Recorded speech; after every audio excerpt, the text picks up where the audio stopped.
राष्ट्रीय स्वयंसेवक संघाचा 100 वर्षांचा प्रवास, असंख्य स्वयंसेवक, समर्पण आणि राष्ट्रप्रथम या ध्येयाने प्रेरित असं कार्य 1925 पासून आजपर्यंतचा हा प्रवास हा केवळ एका संघटनेचा नाही, तर या संघटनेच्या विचारांचा, परंपरेचा आणि राष्ट्रसेवेच्या अखंड व्रताचा आहे. जेव्हा एखादं जयोस्तुतेसारखं पुस्तक लिहून पूर्ण होतं, तेव्हा त्यामागे अभ्यास, चिंतन आणि राष्ट्रभक्तीची भावना असते.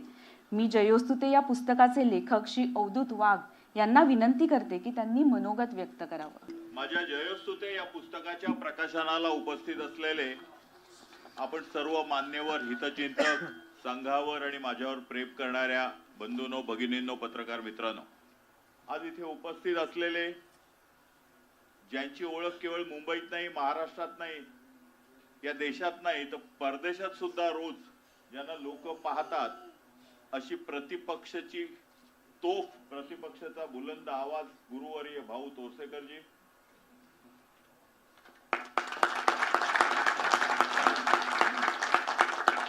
माझे गुरुवर्य मित्र आणि कोहिनूर एज्युकेशन ट्रस्टचे अध्यक्ष चार्टर्ड अकाउंटंट सुनील कर्वेजी, ज्यांनी हे पुस्तक लिहिण्याची मला प्रेरणा दिली, ज्यांनी माझे 53 लेख निमूटपणे सहन केले आणि प्रकाशित केले, ते मुंबई चौफेरचे संपादक प्रफुल्ल फडकेजी, शोध पत्रकारितेमधला नवा मापदंड असे लोकसत्तातील ज्येष्ठ पत्रकार माझे मित्र संदीप आचार्यजी, आणि बोरिवलीमध्ये सुरुवात करून मुंबईचा नवीन धुरंदर बनलेले माझे मित्र आमदार संजय उपाध्यायजी, या सर्वात शेवटी या पुस्तकाला ज्यांनी प्रकाशित केलं आणि तुमच्यापर्यंत आणलं, ते डॉक्टर प्राध्यापक संतोष राणे. या पुस्तकाच्या निर्मिती मागची माझी भावना मी या पुस्तकातील एका प्रकरणामध्ये, माझ्या मनोगतामध्ये इदम न मम या लेखामधनं व्यक्त केली आहे. त्यामुळे त्याची पुनरुक्ती करण्याचं मी टाळतो, त्याची गरजही नाही. परंतु माझ्यात जे काही वाईट गुण आहेत ते सोडून द्या, पण जर चांगले गुण असतील तर ते फक्त आणि फक्त माझ्या लहानपणी मी संघाच्या शाखेमध्ये गेलो होतो म्हणून आहे. एक बाल स्वयंसेवक म्हणून, एक युवा स्वयंसेवक म्हणून पंतनगर घाटकोपर मधील एका शाखेमध्ये 7-8 वर्ष गेलो. माझ्या त्या शाखेतला एक स्वयंसेवक देवेंद्र देवस्थळे आज इथे उपस्थित आहे. मला त्याचा पण खूप आनंद आहे. आणि त्यामुळे जे काही संस्कार घडले ते संघामुळे घडले. त्यानंतर अखिल भारतीय विद्यार्थी परिषदेत किशोर मोघे आहेत इथे, त्यांच्या नेतृत्वाखाली मला 2-4 वर्ष काम करायची संधी मिळाली. तर त्याच्यामुळे किशोर मोघेजींचे पण काही संस्कार माझ्याकडे आहेत. हे दोघही जण आज माझ्या समोर आहेत. माझ्या तारुण्यामधली संघाची आणि अखिल भारतीय विद्यार्थी परिषदेतली काही वर्ष या दोघांच्या साक्षीने काढली. हे मला अतिशय आनंदाने इथे सांगावंसं वाटतं. आता चर्चा झाली आणि चर्चेमध्ये अनेक मुद्दे निघाले. संघाला सतत मधुवाद्यांचा, ब्राह्मणांचा आणि उच्चवर्णीयांचा म्हणून हिणवलं जातं, परंतु माझ्या संपूर्ण संघ जीवनामध्ये असं कुठंच आढळून आलेलं नाही. चंदनाचा कार्यक्रम म्हणजे कोजागिरीला सर्व स्वयंसेवक एकत्र बसतात आणि चांदण्याच्या प्रकाशामध्ये एकमेकांनी आणलेले डबे खातात. त्यावेळी आपल्या बाजूला बसलेला कोण आहे, उजव्या बाजूला बसलेला कोण आहे आणि डाव्या बाजूला बसलेला कोण आहे याचा विचार न करता एकमेकांच्या डब्यातनं खाणारा जो असतो तो खरा संघ स्वयंसेवक असतो. ही गोष्ट सत्य आहे की जगातल्या कुठच्याही दोन गोष्टी समान नसतात. दोन गोष्टी समान नसतात याचा अर्थ त्यात कुठची गोष्ट उच्च आणि कुठची गोष्ट नीच असते अशी नाही. असमानता असते पण त्याच्यामध्ये उच्च नीचपणा नसतो.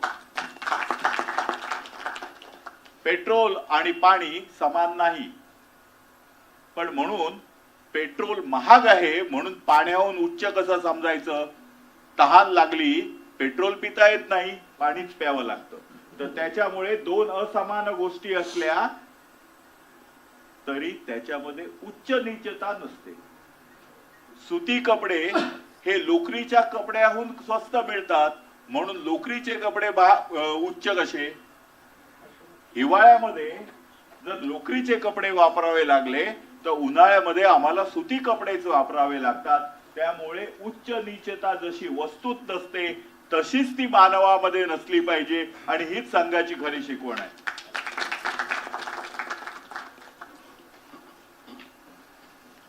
मी या पुस्तकामध्ये 6 सरसंघचालकांची थोडीशी माहिती देताना या 6 सरसंघचालकांची कोटेशन्स, म्हणजे त्यांनी काय काय उद्गार काढले, काय काय बोलले आहेत, ते थोडक्यात मांडलेलं आहे.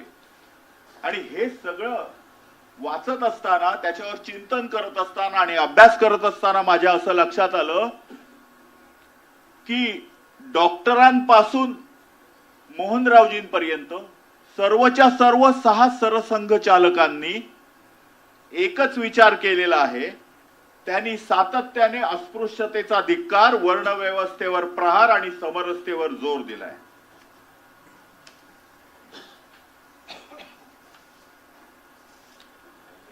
आज 20 फेब्रुवारी, आजचा दिवस हा जागतिक सामाजिक न्याय दिवस म्हणून ओळखला जातो. ज्यांच्यावर अन्याय झाला आहे अशांचा सामाजिक अन्याय दूर करण्याची प्रतिज्ञा घेण्याचा आजचा दिवस आहे. आणि आजच्याच दिवशी संघाच्या 100व्या वर्षाच्या निमित्ताने संघाच्या या 100 वर्षाच्या कारकिर्दीचा आढावा घेण्याचा मी जो छोटासा प्रयत्न जयस्तुतेच्या पुस्तकातून केला आहे, त्याचं प्रकाशन आज तुमच्या सर्वांच्या साक्षीने होणार आहे.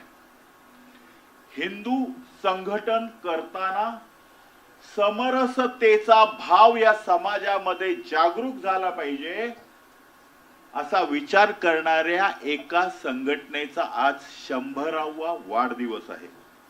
आणि त्याबाबत मला असं वाटतं की संघाचं काम हे अद्वितीय आहे. आपण इथे मोठ्या संख्येने आलात, माझ्यावरील, संघावरील, काहींचं माझ्यावरील आणि काहींचं संघावरील अशा प्रेमामुळे आलात. त्याबद्दल मी आपला खूप खूप ऋणी आहे, खूप खूप आभारी आहे. धन्यवाद.